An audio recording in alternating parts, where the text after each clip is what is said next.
বকেয়া বেতন আদায় করার জন্য রাস্তায় নেমে আন্দোলন করতে হয়। আহারে শ্রমিকের সন্তানেরা বাবার জন্য ঈদের আগের দিন পথ পানে চেয়ে থাকে, সবার বাবা নতুন জামা নিয়ে এসেছে, আমার বাবা আসে নাই। আর বাবা ঈদের আগের দিন বকেয়া বেতন আদায় করার জন্য রাস্তায় নেমে আন্দোলন করে।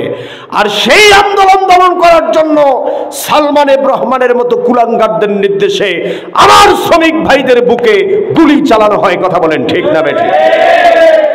ঠিক। কত বড় সন্ত্রাসী ছিল একটা লোক, তার অন্তরে কত বড় ভয় থাকলে ইয়া বড় দাড়ি কামায় পালে যাইতে লাগছে। কত বড় ভয় অন্তরে থাকলে এই কাজটা মানুষ করতে পারে, চিন্তা করতে পারে? আমার ভাইরা শোনেন, একটা মারাত্মক কথা বলি। আমার নবী তার জীবনের শেষ কথা কি বলেছেন জানেন?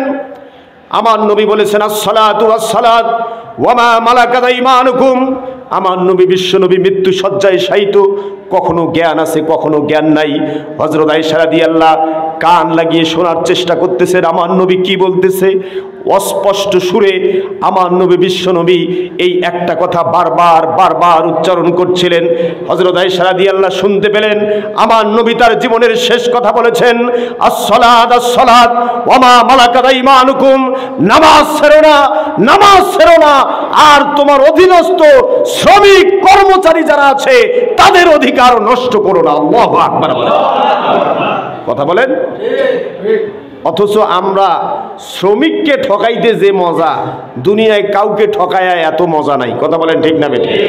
অনেক রোজাদার রোজা আছে বাবা, আমার দিকে দেখো, অনেক রোজাদার রোজা আছে, 20 টাকার ছিঁড়া নোট পকেটে 3 দিন ধরে ঘুরে কাউকে চালাই দিতে পারেন নাই। আর ওই যে ভ্যানওয়ালা, আহারে বাজার থেকে বাড়িতে আসছেন ভ্যানে, 20 টাকা ভাড়া।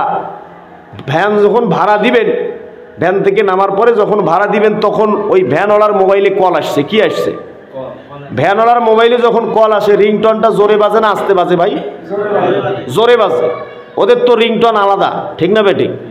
আর ওদের ফোন রিসিভ করার স্টাইলও আলাদা। আমার রিক্সাওয়ালা ভাইরা একেবারে ফোন এইভাবে ধরছে। তা এই যে ভদ্রলোক আমার মতন নামাজি লোক, এ রোজা আছে, এই চান্স নিছে। কি চান্স? কইছে ওরে বাবা একটা চান্স পাওয়া গেল রে। ওই যে ছিঁড়া টাকা, এই যে মোবাইলে কথা বলতেছে ভদ্রলোক, তো মনোযোগ নেই, একদম আল্লাহর নামে বিসমিল্লাহ বলিয়া ওই ছিঁড়া নোটটা সুন্দর করে পেঁচায়া, যেই দিকে ছিঁড়া দেখা যাচ্ছে না ওইটা সামনে করে সুন্দর করে পেঁচায়া আল্লাহর নামে মারি দিয়ে দিছে। আছে না নাই বলেন? আছে। এর রোজা হবে, এর নামাজ হবে, ওর নামাজ রোজা হওয়া উচিত। উচিত কি বলেন? হ্যাঁ, এরা কি পাগলা পাইছে নাকি ভাই ইসলামটাকে? কথা সত্য। আমার ভাইরা শোনেন, আর যাই হোক শ্রমিকের ব্যাপারে খুবই সতর্ক থাকবেন। আমার নবী বিশ্বনবী সাল্লাল্লাহু আলাইহি সাল্লাম 2 মিনিটে শেষ করতে চাই। আমার ভাইরা যারা যেখানে আছেন বসেন, দোয়া হবে।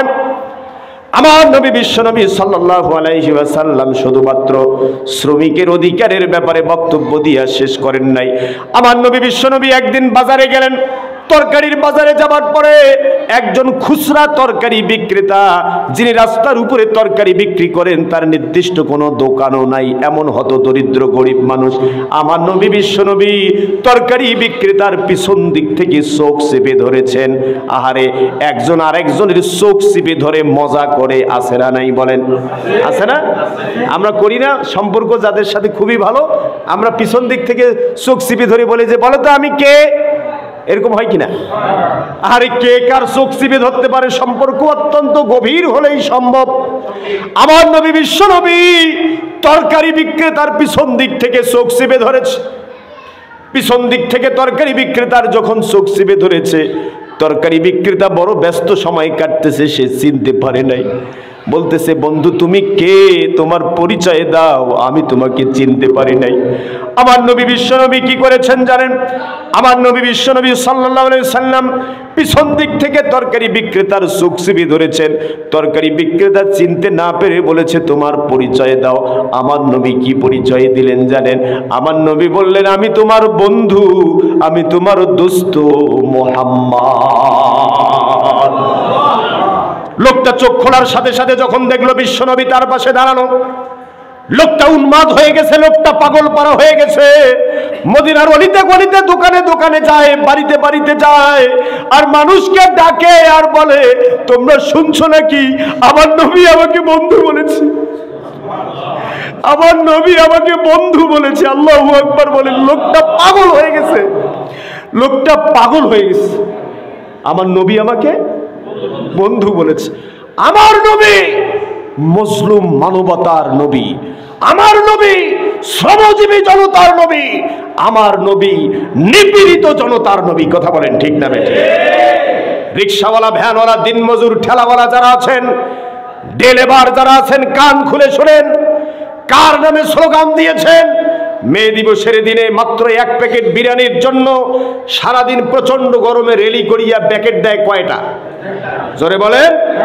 1 প্যাকেট বিরিয়ানির জন্য অমুক নেতার চরিত্র, তমুক নেতার চরিত্র, আমার ভাইয়ের চরিত্র ফুলের মতো পবিত্র বলে এমন এমন এমন অসৎ অযোগ্য নেতার নামে স্লোগান দিয়েছেন যে নামাজ পড়ে না, 1 ওয়াক্ত, গাঞ্জা খায় 5 ওয়াক্ত।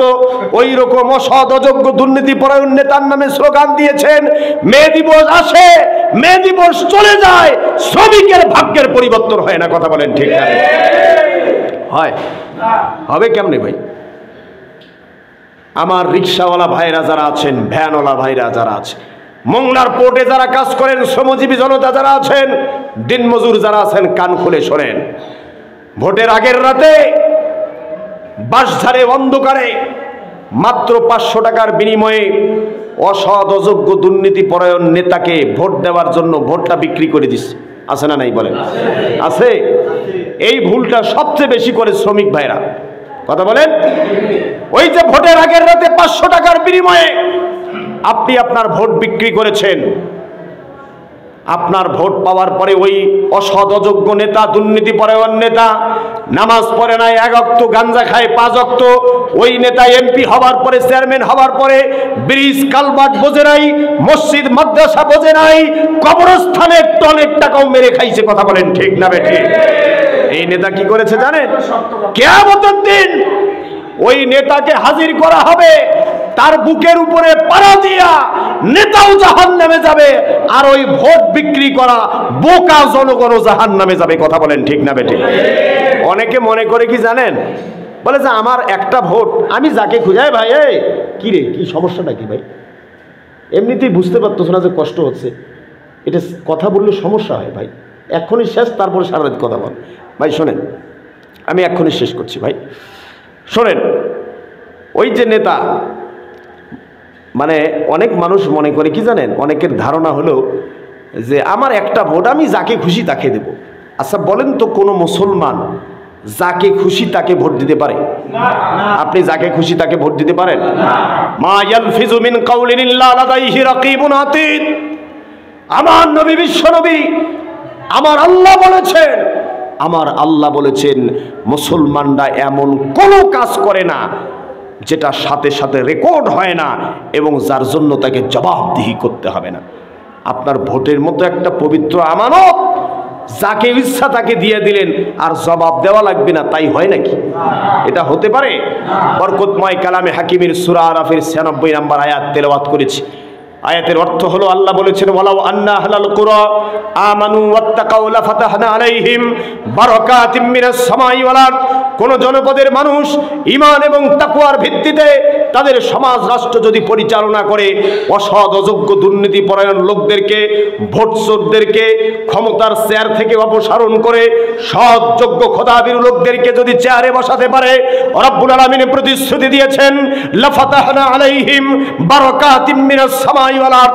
আসমান এবং জমিনের বরকতের সবগুলি দরজা আমি উন্মুক্ত করে দেব। আল্লাহু আকবার বলেন। আসমান জমিনের বরকতের সব দরজা যদি খুলে যায়, অভাব অনটন থাকবে ভাই? বেকারত্ব থাকবে? আমার আজকের আলোচনার বিষয় কি ছিল? ক্ষুধা, দারিদ্রতা, অভাব অনটন মুক্ত বাংলাদেশ গঠনের ফর্মুলা। একটি মাত্র কর্মসূচি আমি বলতে পেরেছি। কর্মসূচিটা হলো আল্লাহর গোলামির কাছে মাথা নত করতে হবে। আর আল্লাহর গোলামিটা শুধুমাত্র মসজিদে নয়, বরং জীবনের সকল ক্ষেত্রে। কথা বলেন ঠিক না বেঠিক? আশা করি আমার আলোচনার বিষয়টা আপনারা উপলব্ধি করতে পেরেছেন।